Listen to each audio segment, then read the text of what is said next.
Přátelé, vítám vás na našem kanále, samozřejmě u dalšího videa. Minule jsme se spolu podívali na to, jakým způsobem se vyrábí parakordový náramek typu dvojitá kobra. Dneska, jak jsem vám sliboval právě v tomhle videu, tak se podíváme, jakým způsobem se dělá Monkey Fist. Jdeme na to.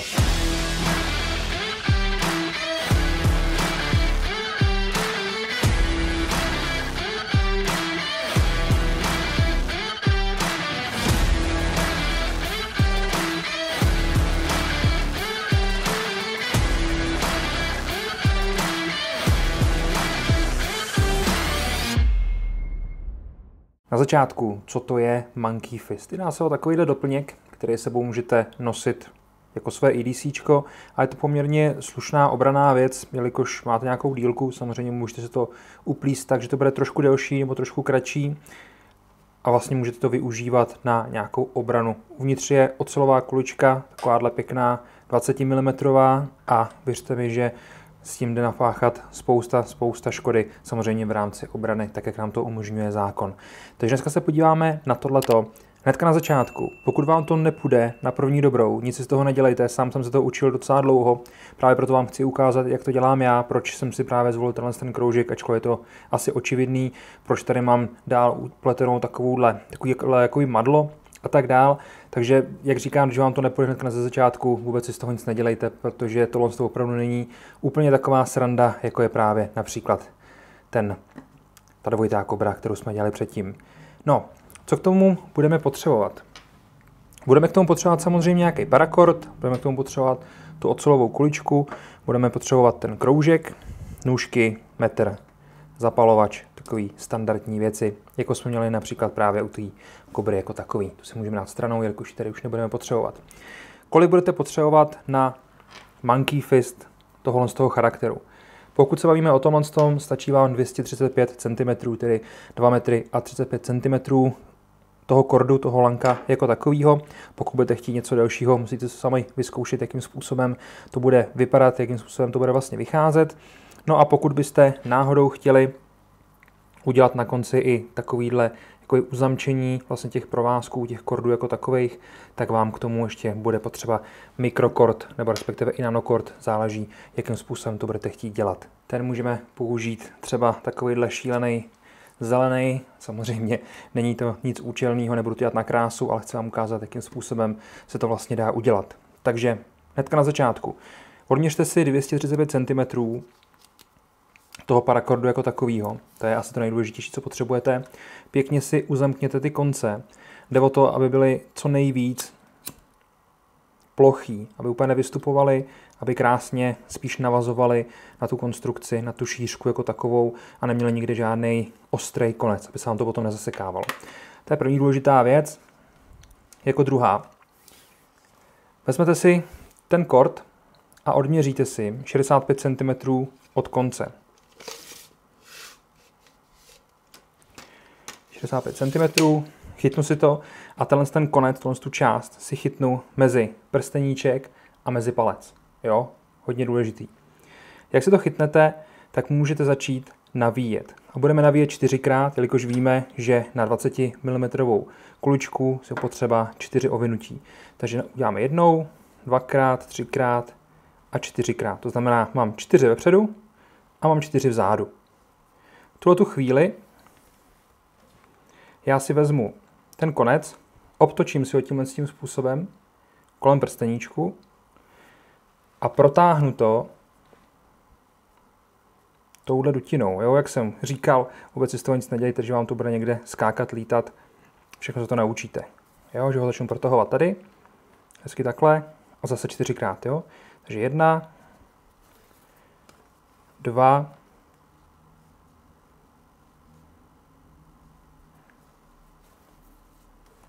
3 a 4. Vždycky je důležitý si to rovnat. Budu vám to říkat několikrát během z toho videa, ale myslete na to, že je fakt potřeba si to rovnat, aby nám ty linky šly pěkně vedle sebe přesně v tom pořadí, v jakým jsme je začali motat.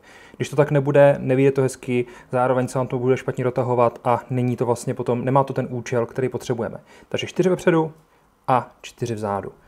V tuhletu chvíli je potřeba vzít tu kuličku a umístit si ji takhle dovnitř. Jo? Proto si musíte vyzkoušet, jakým způsobem je zhruba potřeba to dotahovat, kvůli tomu, abyste dovnitř dostali tu kuličku, aby to zároveň nebylo moc volný, aby vám nevypadávala a zároveň, aby to nebylo zase moc utažený, aby se to tady nemuseli teďka v tuhle chvíli roztahovat. Takže vezmu, jemně dotáhnu a teď touhle dutinou protáhnu ten šlahoun, ten konec. Tím jsem si vlastně ukončil ty 4 na té přední straně, tu 4linku. A teďka přijde hrozně taková nepříjemná věc, která je zkrátka na tom asi nejhorší na tomhle tom všem. V tuto chvíli vy musíte vytáhnout ty prsty a pokračovat s tím v tomhle tom stavu. Vím, že existuje spousta různých věcí, motají si to mezi hřebíky a tak dále, já to dělám ručně, protože už to mám naučený, takže už vím co a jak. Když vám náhodou to nepůjde, můžete se podívat na nějaký jiný návod, kde to právě dělají pomocí hřebíků. Je to podstatně jednodušší, ale tohle je za mě rychlejší volba, nemusíte na to mít nic připraveného, nemusíte mít žádný vehikl, takže takhle to dělám já. V tuto chvíli je potřeba vzít ten konec a zase to 4krát protočit tímhle s tím směrem. To znamená, že jsme to vlastně vzali, otočili jsme si to. Jo, zase podívejte se, všechno to rovnám. Otočili jsme si to tudy a teď to vezmeme a jenom to vlastně protáhneme 4krát tohle s tou vzniklou dutinou.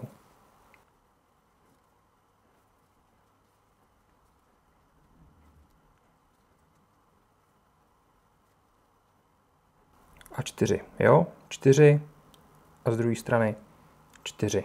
Tak. No a v tuhle chvíli to můžeme začít utahovat. Asi si to pěkně srovnejte, ať to máte hezky vedle sebe, ať se vám nikde nic nekříží, ať je to opravdu tak, jak má být, protože jak to začnete dotahovat, tak už to nikdy nezměníte. Takže hezky srovnaný a můžu začít dotahovat. To dotahování začnu tak, že vezmu ten dlouhý konec a udělám si první takovéhle dotáhnutí. Tím pádem já vlastně zafixuju tu první pozici, no a můžu vzít a po směru toho pletení začnu dotahovat. Nejde to dotáhnout všechno teďka najednou. To takhle to nefunguje. V okamžiku, kdy zatáhnete pořádně tu první část, tak se vám stane to, že vám to tady všechno přeskočí. Už teďka se vám to maličko rozdělilo. Stane se vám to, že vám to všechno přeskočí, všechno se to rozháže a musí začít znova. Takže opravdu jemně dotáhnu a jemně začínám protahovat po směru toho pletení. Tady se nám to vlastně obtáčelo, když už máme 4. Takže můžu pěkně stáhnout. Tady je vidět, že se mi to začíná maličko rolovat do sebe, což je samozřejmě problém.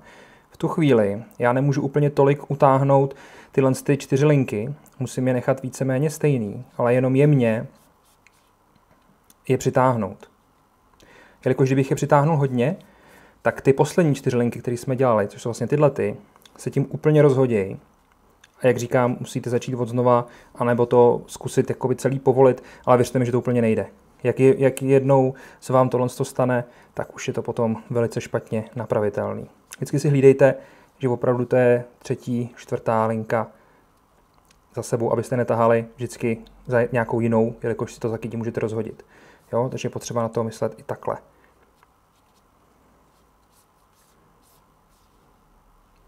Tak, dojíždím vlastně tu druhou vrstvu, kterou jsme dělali a začínám 3. To znamená, že tady opatrně. Teď začínáme dotahovat vlastně tu poslední linku, kterou jsme si dělali, ty poslední 4. A tady je vidět, že se nám to už trošku rozhodilo. Ale v tuto chvíli to za mě jde furt ještě zachránit. Jenom si musíme dávat pozor, abychom vždycky dotahovali první, druhou a tak dále. Jo? Takže jedeme. Tady vlastně první, se nám to otáčí, tady je druhá. Jo? Protáhneme, druhá. Tady protáhneme a tady už je z ní 3. To znamená, tady je druhá, tady je 3. Jo, tady se nám to vlastně překřížilo, takže potřeba to srovnat.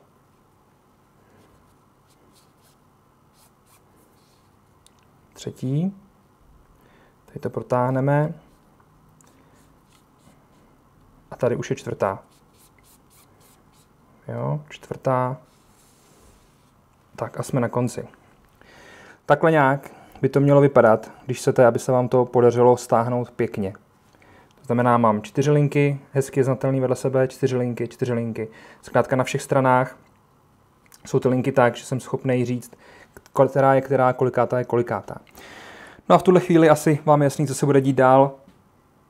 Opět to musíme vzít a opět to musíme začít dotahovat. To znamená, podržím si tudle a už můžu začít trošku víc tlačit na pilu. Jo, samozřejmě všechno hezky v klidu. Žádný velký skoky v tom utahování.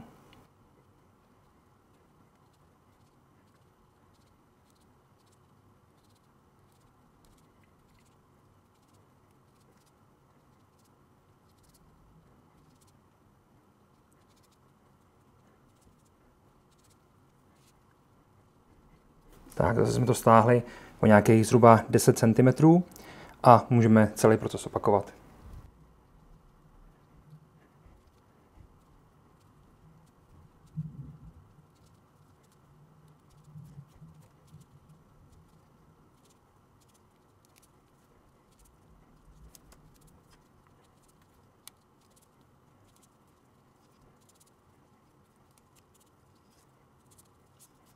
Tak vidíte, hezky se nám formuje. Ještě trošku práce, ještě trošku dotahování a bude vypadat přesně takhle. Na to dotahování potom nebojte se vzít si třeba lžičku nebo něco takového. Zkrátka něco, co je ostrý, zároveň není tak ostrý, aby to nám to rozsáplo vlastně ten parakord jako takovej, nebo nevytáhlo nějaký ty nítě z toho, vlastně ten povrchový materiál, jakoby tu vrstvu, co tam je. Takže si klidně vemte lžičku a touto můžete dotahovat. Nicméně my už to takhle necháme bejt. Samozřejmě dotáhnete si to pořádně, úplně co nejvíc to jde. Já jsem to pak dělal, že jsem tahal asi jenom centimetr, aby to opravdu bylo co nejpevnější. Tomu už se tady nemusíme věnovat. Zkrátka si to celý pořádně dotáhněte a můžeme se podívat, co vlastně s tím zbytkem. Osobně si pro tu druhou část volím ten snake knot a je to kvůli tomu, že kdybych tam chtěl dát kobru nebo dvojitou kobru, tak je to mnohem větší. Je to širší, špatně se to nosí v kapse, zároveň do té ruky to není takový, tohle to stačí úplně v pohodě na nějaký normální nošení, na nějakou normální manipulaci, takže právě proto jsem si zvolil tohle. Samozřejmě na konci mám kolečko kvůli tomu, abych tam mohl prostáhnout prostředník nebo jakýkoliv jiný prst a trošičku s tím manipulovat, maličko se s tím třeba pohánět, bránit a tak dál. Jelikož to takhle držím, tak to má délku zhruba nějakých 14 cm a díky tomu dostanu pěknou vzdálenost od sebe, ještě na vzdálenost vlastně ruky. Samozřejmě můžete být dlouhý, jak chcete. Můžete to mít dlouhý půl metru, přetočení na půlku, pak to jenom vezmete, roztáhnete a dá se to používat. Jakým způsobem my vlastně docílíme toho, abychom tady udělali ten snake knot? On totiž vůbec není jednoduchý. Tak a respektive ze začátku jednoduchý není, pak už jednoduchý je, ale kobra je proti tomu dětská hra, takže tady to potřebujeme udělat maličko jinak. Pro tyhle ty účely si dovolím vyměnit si jednu linku za jinou barvu. Kvůli tomu, abyste věděli, co vlastně se tam děje, jelikož když tam budu mít obě dvě modrý, tak se vám to bude špatně chápat, takže tady vlastně to ustřihnu a jenom to navážu, takže mi dejte chvilku strpení.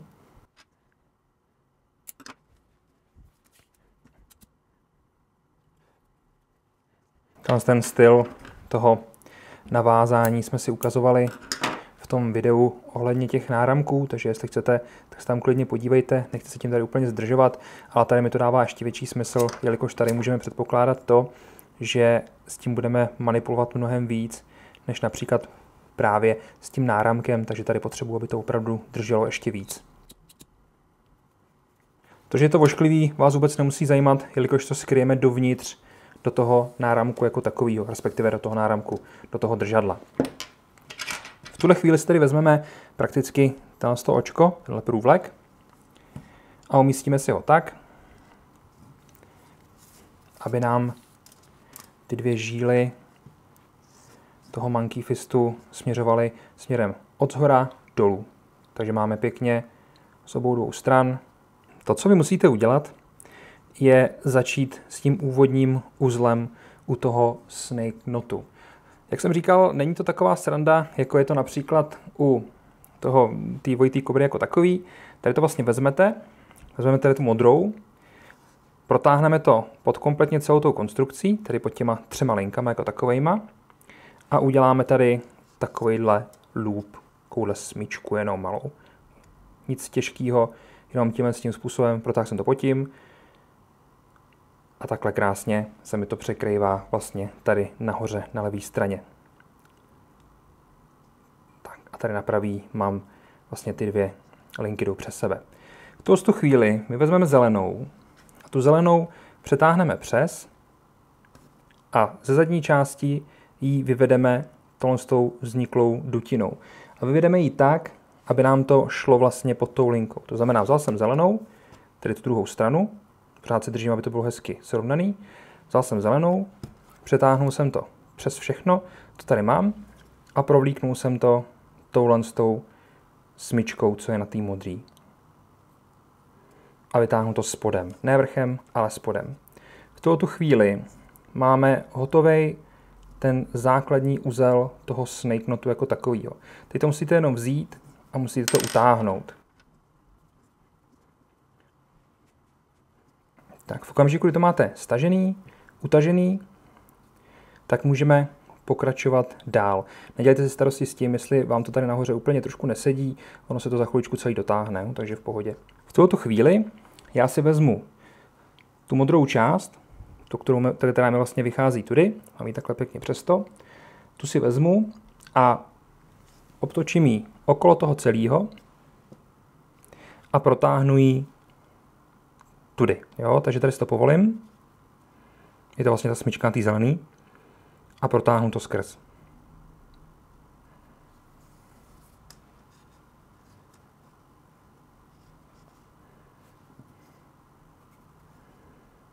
A zase celý dotáhnu. Jo?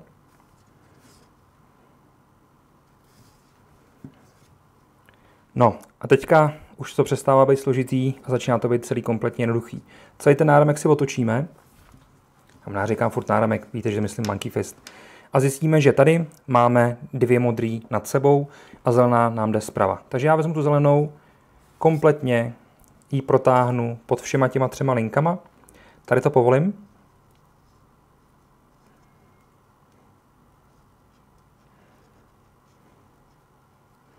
A protáhnu tudy.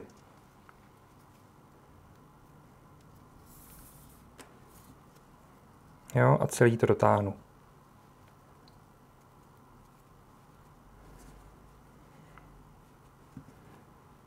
Krása. No teď to vezmu, otočím to, zjistím, že tady mám dvě zelený, takže to vezmu, protáhnu tu modrou pod celou tou konstrukcí, povolím jednu zelenou a protáhnu tady zase modrou. A stáhnu.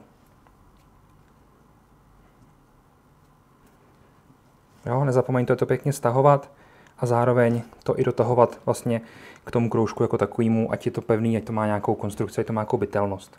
Tak, dotáhnu. Zase otočím dvě modrý, beru zelenou pod celým, povoluju modrou a protáhnu.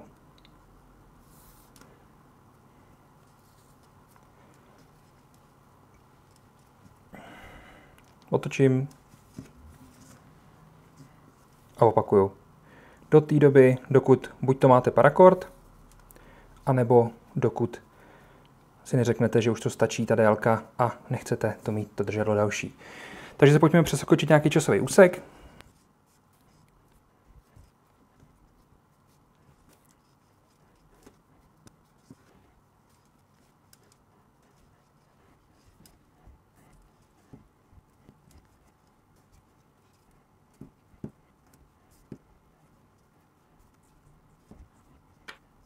A už se blížíme pomaličku ke konci a jsem rád, že mi to vyšlo tak, že možná se nám povede schovat ten přechod, jelikož jak jsem to tady demonstroval, ukazoval, tak jsem si ho zapomněl posunout trošku vejš, takže ho tady trošku vidíme, ale ještě jenom pro zopakování, jak jsem říkal, je to fakt easy, fakt lehký. Jo, mám dvě zelený pod sebou, protahuju modrou, uvolňuji zelenou a protáhnu tuto vzniklou smyčkou, tutinkou jakoby. Táhnu, otočím, zase dvě modrý, takže jenom trošku povolím, tady musím opatrně, abych si tady nezničil to, co jsem tady založil, a zase to jenom protáhnu. Jo, úplně fakt, teďka už to je jednoduchý, jediný problém s tím byl vlastně ten začátek. Tak. V tuhle chvíli, jak je vidět, mi došel parakord na jedné straně, takže se můžu odebrat k tomu, abych to hezky celý zatavil. To je vlastně úplně stejný, jako jsme to dělali u té kobry, takže jenom ustřihnete.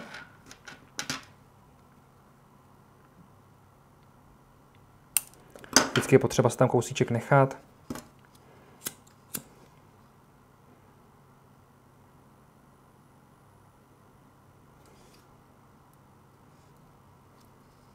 Zatavíte, jo, fakt jednoduchý. Tady to samý.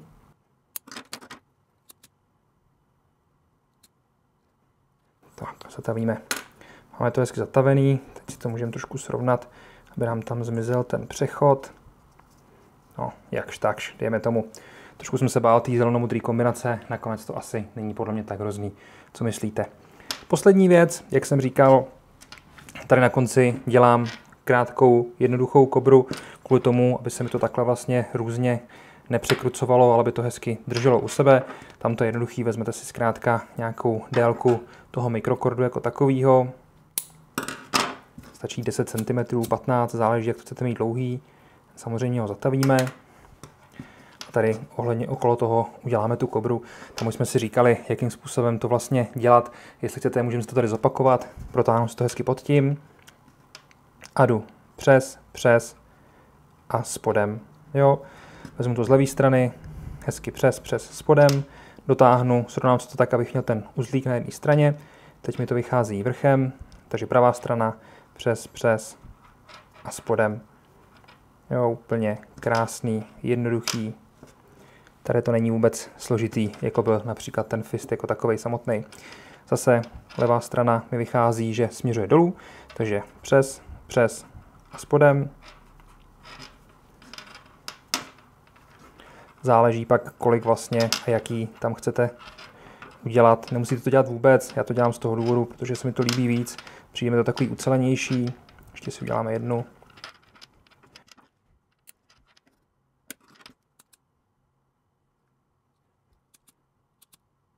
No, ještě, že to máme hotový, dochází nám zapalovač. No a jenom to vezmete a přetáhnete to takhle pěkně dopředu. Tak, jo, srovnáte si to, jak potřebujete. A je to hotový. Šílený barvy teda, modrá, dejme tomu nějaká kaky a tahle svítivá toxická zelená, ale ve výsledku se nám to povedlo přesně tak, jak jsme potřebovali. No a tady máte krásnou takovouhle záležitost, která v tomhle případě měří 21 cm, což si myslím, že je ideální. Pěkně 20 cm před sebe s tím dosáhnete. Jak je vidět, udělal jsem ho trošku delší, než jsem dělal ten zbytek, co tady mám, ale takhle nějak to může vypadat. Přátelé, příště se podíváme na to, jakým způsobem se dá uchovávat parakord tak, aby z toho u sebe mohli nosit. Přitom to je na batohu, v kalhotech, cokoliv takového, ale nemuseli z toho mít pěkný náramek, který musíte vždycky nějakým způsobem zničit. Takže si ukážeme krásnou možnost, krásný postup na to, jak vyrobit takovej, nechci říkat úplně, jak se to jmenuje, vy to možná víte, ale zkrátka je to taková záležitost, kde krásně si můžete přenášet ten parakord, vždycky se jenom vytáhnout, kolik potřebujete, se cvaknout, odstřihnout a dál pokračovat v cestě, využít to a tak dál. No, já vám moc děkuji za vaši pozornost. Koukám, točím to nějakých 30 minut, ale myslím si, že do 20 minut jste schopný mít vlastně hotový ten Monkey Fist jako takový.